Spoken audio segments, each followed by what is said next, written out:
Shri K Anilkumar, ഇവിടെ സമാന സാഹചര്യം എല്ലാ സംസ്ഥാനങ്ങൾക്കും ഉണ്ടായി. ഇപ്പോൾ ഇന്ന് പഞ്ചാബിൻ്റെ കാര്യം മുഖ്യമന്ത്രി പിണറായി വിജയൻ പറയുന്നുണ്ടായിരുന്നു. പക്ഷേ പഞ്ചാബിൽ സംഭവിച്ച എന്താണ്? പഞ്ചാബ് പിന്മാറി കഴിഞ്ഞപ്പോൾ കേന്ദ്രം പറഞ്ഞു പഞ്ചാബിൽ നിങ്ങൾക്ക് ഇത് ഏകപക്ഷീയമായി പിന്മാറാൻ കഴിയില്ല, 500 കോടി തടഞ്ഞു വെച്ചു. പിന്നെയും PMCയിലേക്ക് കയറിയിട്ടാണ് ആ ഫണ്ട് കിട്ടിയത്. പോട്ടെ, അല്ല തമിഴ്നാട് മാതൃകയുണ്ട്. തമിഴ്നാട് പറഞ്ഞു നിങ്ങൾ ഇതിൽ ഒപ്പിട്ടില്ലെങ്കിൽ നിങ്ങൾക്ക് എന്താണ് ഈ ഫണ്ട് തരില്ല എന്ന് ഏതായാലും പേപ്പറിൽ നേർക്കുനേർ പറയില്ല, പരോക്ഷമായി പറഞ്ഞു. തമിഴ്നാട് ചെയ്തു, കോടതിയിലേക്ക് പോയി. കോടതിയിൽ പോയി വാദിച്ചു. എന്താണ് ഇതുമായി യാതൊരു ബന്ധവുമില്ല, ഞങ്ങൾ അവകാശപ്പെട്ട പണമാണ്, ഔദാര്യമല്ല, അവകാശമാണെന്ന് വാദിച്ചു. സുപ്രീം കോടതി കൊടുക്കാൻ പറഞ്ഞു, ആദ്യം കൊടുത്തില്ല, പിന്നെയും പോയി കൊടുക്കാൻ പറഞ്ഞു, വാങ്ങിയെടുത്തു. അങ്ങനെ ഒരു കോടതി മോഡൽ നമുക്കറിയാത്തതല്ല. നമ്മളും പല കാര്യങ്ങളിൽ കോടതി പോരാട്ടങ്ങളുണ്ട് അതേ വിഷയത്തിൽ. പക്ഷേ ഈ വിഷയത്തിൽ ആ വഴി വേണ്ട എന്ന് തീരുമാനിച്ച് നമ്മൾ പോയി ഇപ്പോഴാണ് നോക്കിയേ ശാൽകുമാർ.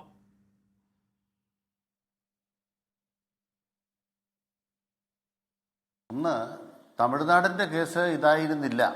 നമുക്കിപ്പോൾ ഈ ചർച്ചയിൽ അതിന് നേരെ ഇല്ലാത്തതുകൊണ്ടാണ് ഞാൻ അതിനെക്കുറിച്ച് പറയാത്തത്. നിയമപരമായ പരിഹാരം ഉണ്ടല്ലോ. ഒരു കാര്യം ചെയ്യാൻ, സതീശ സർക്കാർ കേസ് കൊടുക്കട്ടെ. ഇത് ഞങ്ങൾ മുന്നോട്ട് പോകുന്നില്ല എന്ന് പറയുമ്പോൾ കേന്ദ്ര സർക്കാർ എന്ത് പറയും? കേസ് കൊടുക്കട്ടെ, കേരള സർക്കാർ കേസ് കൊടുക്കട്ടെ. ഈ ചർച്ചയിൽ മുഖ്യമന്ത്രിയാണോ ജിൻഡോ ജോണാണോ കള്ളം പറയുന്നത് എനിക്കൊരു സംശയമുണ്ട്.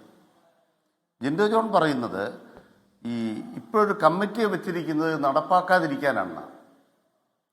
പക്ഷേ സതീശൻ പറയുന്നത്, ഇന്നലെ പറഞ്ഞു കേട്ടത്, അത് ഏത് സ്കൂളാണെന്ന് തിരഞ്ഞെടുക്കാനുള്ള അവകാശം സംസ്ഥാന സർക്കാരിന് കിട്ടണം, പിന്നെ സിലബസ് പാടില്ല. ഇത് രണ്ടോ പറയുന്നത്. ഈ നാട്ടുകാരെ പറ്റിക്കാൻ കയ്യും കാര്യം വെച്ച് മുഖ്യമന്ത്രിയുടെ വേഷവും കെട്ടി ഇറങ്ങരുത് സതീശൻ. ഇന്ത്യയിലെ ഏതെങ്കിലും ഒരു സംസ്ഥാനത്ത് PMCയിൽ കക്ഷി ചേർന്നാൽ, ഒപ്പിട്ട് കഴിഞ്ഞാൽ സ്കൂളുകളെ തിരഞ്ഞെടുക്കുന്ന കേന്ദ്രമാണോ സംസ്ഥാനമാണോ? ഈ മാധ്യമപ്രവർത്തകർക്ക് അല്പം പോലും ആലോചിക്കാൻ ശേഷിയില്ലാത്തവരാണോ? സതീശനെ കള്ളം പറഞ്ഞിട്ട് എത്ര മണിക്കൂറായിപ്പോ? ഒരു ഇന്ത്യയിലെ PMC നടപ്പാക്കിയ ഏതെങ്കിലും സ്ഥലത്ത് സ്കൂളുകളെ തിരഞ്ഞെടുക്കുന്നത് സംസ്ഥാനമാണോ കേന്ദ്രമാണോ? ഒരു മുഖ്യമന്ത്രിയാണ് പറഞ്ഞത് കേട്ടോ. എന്താ പറഞ്ഞത്? കമ്മിറ്റിയെ വെച്ചിരിക്കുന്നത് എന്തിനാ? സ്കൂളുകളെ തിരഞ്ഞെടുക്കാനുള്ള അവകാശം സംസ്ഥാനത്തിന് കിട്ടാനാണ് കമ്മിറ്റി വെച്ചത്.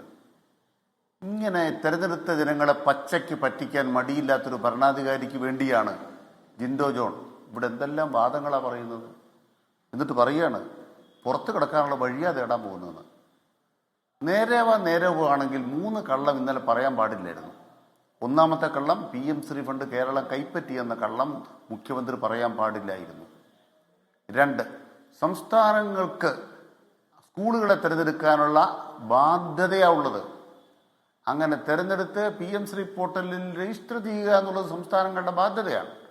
അതിനു പകരം സ്കൂളിനെ തിരഞ്ഞെടുക്കാനുള്ള അവകാശം പിടിച്ചു വാങ്ങുന്നു മോദിയുടെ കയ്യിൽ നിന്ന് എന്ന തരത്തിൽ 3.5 കോടി മലയാളിക്ക് ചിന്താശേഷി ഇല്ല എന്ന് ധരിക്കാൻ പാടില്ലായിരുന്നു.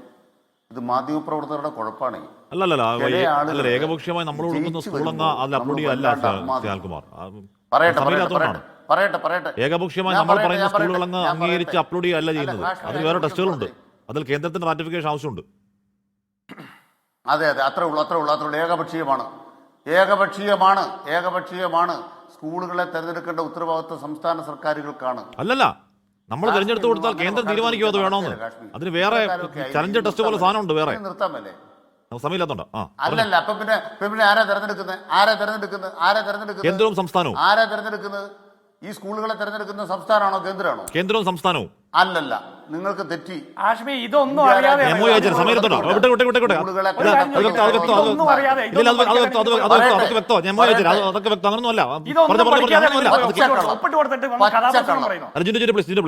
പച്ചക്കള്ളം. ഇനി അടുത്ത പറ. പച്ചക്കള്ളം നിങ്ങൾ പറയുന്നത് ഇതൊക്കെ അറിയാതെ ഇത് പഠിക്കാതെയാണ് പോയി ഒപ്പിട്ട് കൊടുത്തത്. ഈ ജിൻഡോ ജോണൊക്കെ ജീവിച്ചിരിക്കുന്ന നിങ്ങൾ എന്തിനാ ഭൂതകാലത്തിലാ. ജിൻഡോ ജോണൊക്കെ അറിയുന്നത് നിങ്ങൾ ആദ്യം മനസ്സിലാക്കണം. നിങ്ങൾ പഴങ്കഥകൾ, ഉദാഹരണമായിട്ട് വിദേശയാത്ര.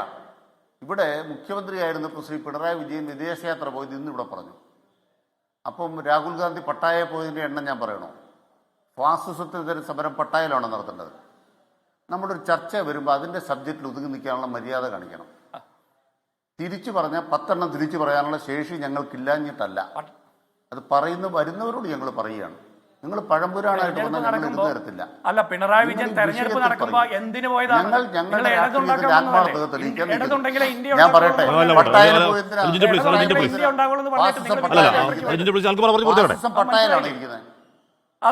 പോയത് ഏതെങ്കിലും സഹാക്കന്മാരുടെ കൂടെയാണോ?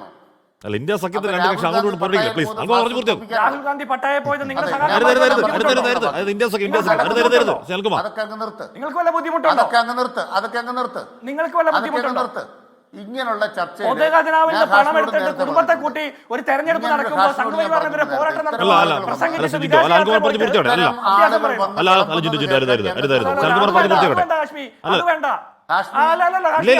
താങ്കൾ മുഖ്യമന്ത്രിയുടെ വിദേശയാത്രയെ പറ്റി യാത്രയെ പറ്റി പറഞ്ഞുകൊണ്ടാണ് പട്ടായ പറഞ്ഞത്. അത് പിടിക്കില്ല പ്ലീസ് പ്ലീസ് അൽകുമാർ പറഞ്ഞു പൂർത്തിയാക്കും. അല്ല പട്ടായ പോയതിൽ ഇദ്ദേഹത്തിന് വല്ല വിഷമമുണ്ടോ? പട്ടായ വിടും. പട്ടായ നമ്മുടെ ചർച്ചാ വിഷയമല്ല. പട്ടായ ആരെങ്കിലും പോട്ടെ. പറഞ്ഞ ബാക്കി കേട്ടോ. ഇത്തരം കാര്യങ്ങൾ വിളമ്പാൻ വരുന്ന ഏത് ചർച്ചയിലും പട്ടായ വിടുന്നു. പട്ടായ ഇഷ്ടമുള്ള ആർക്കും പോട്ടെന്ന്. പട്ടായ പിടിക്കല്ലേ അൽകുമാർ പറഞ്ഞു പൂർത്തിയാക്കും. പട്ടായ ഇഷ്ടമുള്ള ആൾക്കാരെ പോട്ടെന്ന്.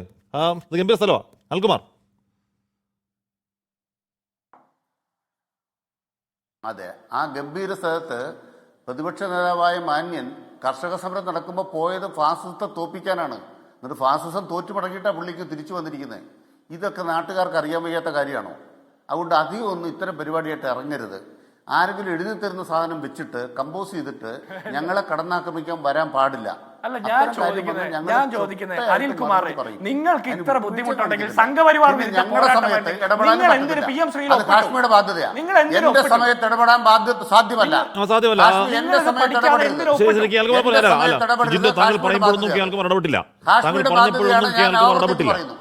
കാശ്മീരുടെ ബാധ്യതയാണ്. തർക്കമില്ല. താങ്കൾ പറഞ്ഞോളൂ. അതിന്റെ ഉത്തരവാദിത്വം താങ്കൾ പറഞ്ഞോളൂ. ഞങ്ങൾക്ക് പറയാൻ സൗകര്യം തന്ന സമയത്ത്, ഞങ്ങൾക്ക് പറയാൻ സൗകര്യമുള്ള സമയത്ത് ചുട്ട മറുപടി തരും. പൊളഞ്ഞാലും പൊളഞ്ഞില്ലേലും അവിടെ നിന്ന് കേട്ടോണം. മേലാൽ ഇത്തരം വർത്തമാനമായിട്ട് ഇങ്ങോട്ട് എഴുന്നള്ളരുത്. അത് ഞാൻ വീണ്ടും പറയുകയാണ്. അതെ, പിണറായി വിജയൻ പറഞ്ഞ വീട്ടിൽ പോയി പറയേണ്ടി വരും.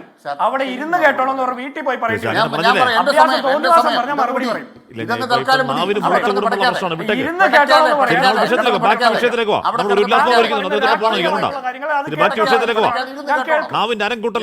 ചോദ്യത്തിനുള്ള മറുപടി ആണെങ്കിലും കേൾക്കും.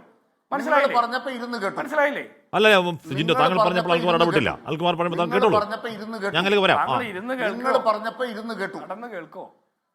നിങ്ങൾ പറഞ്ഞപ്പോ ഇരുന്ന് കേട്ടു. അല്ല, താങ്കളുടെ പാർട്ടി മര്യാദയ്ക്ക് ഇരുന്ന് കേട്ടോണം. അത് തന്നെ കേട്ടോണം. പോയിന്റ് അങ്ങോട്ട് ആദ്യം പറയണം. ആദ്യം ഇതങ്ങ് ക്ലിയർ ചെയ്തിട്ട് മതി. നമ്മൾ തുടങ്ങിയിട്ടേ ഉള്ളൂ. ഞങ്ങൾ പ്രതിപക്ഷത്താണ്. ഞങ്ങൾ തുടങ്ങിയിട്ടേ ഉള്ളൂ. തിരിച്ചങ്ങോട്ട് കിട്ടുമ്പോൾ പിടയ്ക്കരുത്. അതുകൊണ്ട് മേലാൽ വിഷയത്തിൽ ചർച്ചയ്ക്ക് വന്നാൽ വിഷയത്തിൽ സംസാരിക്കൂ. ഞാൻ വിഷയത്തിലാണ് സംസാരിച്ചത്. ഞങ്ങൾ 5-10 അധികാരത്തിലിരുന്നു. കേന്ദ്ര സർക്കാരുമായി കേസ് നടത്തി. രാജ്യത്തെത്ര കേസുകൾ. ഒരു ചോദ്യം ഞാൻ പറയാം. കേരള നിയമസഭ പാസാക്കിയ നിയമത്തിൽ ഒപ്പിടരുതെന്ന് VD സതീശൻ ഗവർണർക്ക് നിവേദനം കൊടുത്തയാളാണ്. പിണറായി വിജയൻ ആ പണിക്ക് പോകത്തില്ല. LDF ആ പണിക്ക് പോകത്തില്ല. ഈ ഗവർണറെ അടുത്ത് എന്നിട്ട് കേരള നിയമസഭ പാസ്സാക്കുന്നൊരു നിയമത്തിൽ ഒപ്പിടരുതെന്ന് പറയാനുള്ള മോദി സ്തുതി ഞങ്ങൾക്കില്ല. ഗവർണർ സ്തുതി ഞങ്ങൾക്കില്ല. അതുകൊണ്ട് എന്ത് സംഭവിച്ചു? ഏതൊക്കെ ബില്ലിലാണ് ഒപ്പിടാത്തത്? ഈ സർവകലാശാലകൾ കാവുവൽക്കരിക്കപ്പെടുമ്പോൾ ആ ബില്ലിൽ ഒപ്പിടരുത് എന്ന് ഉപദേശം കൊടുത്തൊരു പ്രതിപക്ഷ നേതാവാണ് ഇന്നത്തെ മുഖ്യമന്ത്രി. നിങ്ങൾക്ക് എന്ത് അധികാരം? ആർലേക്കറിന്റെ അടുത്ത് പോയിട്ട് ഇത് ചെയ്യരുതെന്ന് പറഞ്ഞാൽ നിങ്ങളല്ലേ എന്നോട് ഒപ്പിടരുതെന്ന് പറഞ്ഞത്? ഞാൻ തന്നെ ചാൻസലറായിട്ടിരിക്കണം നിങ്ങളല്ലേ പറഞ്ഞത്? കേരളത്തിലെ പ്രതിപക്ഷമല്ലേ മുസ്ലിം ലീഗും കോൺഗ്രസും കൂടിയല്ലേ ഞങ്ങളോട് പറഞ്ഞത്? ഈ ചാൻസലറായിട്ട് ഞങ്ങൾ തന്നെ ഇരിക്കണം, ഞങ്ങൾ സൗകര്യപ്പെടുന്നത് ചെയ്യും, ഞങ്ങൾ ഒപ്പിടരുതെന്ന് പറഞ്ഞ് നിങ്ങൾക്ക് ബാധ്യതയില്ലേ? ഇതിനാർക്കും വർത്താനം ഇല്ലേ? ഇത് കാവുവൽക്കരണമല്ലേ? ഈ 6 ഏക്കർ നടത്തുന്ന മുഴുവൻ കാവുവൽക്കരണത്തിനും അടിയിൽ ഒപ്പിട്ട് കൊടുത്തു. 2, എന്റെ ചോദ്യം എന്താണ്? സുപ്രീം കോടതിയിൽ ഒരു കേസുണ്ട്. കേരളത്തിന്റെ അവകാശങ്ങൾ, സാമ്പത്തിക അവകാശങ്ങൾക്ക് അവിടെ നടക്കുന്നതിൻ്റെതായ കേസ്. ആ കേസ് പിൻവലിക്കുകയോ മുന്നോട്ട് കൊണ്ടുപോകുമോ?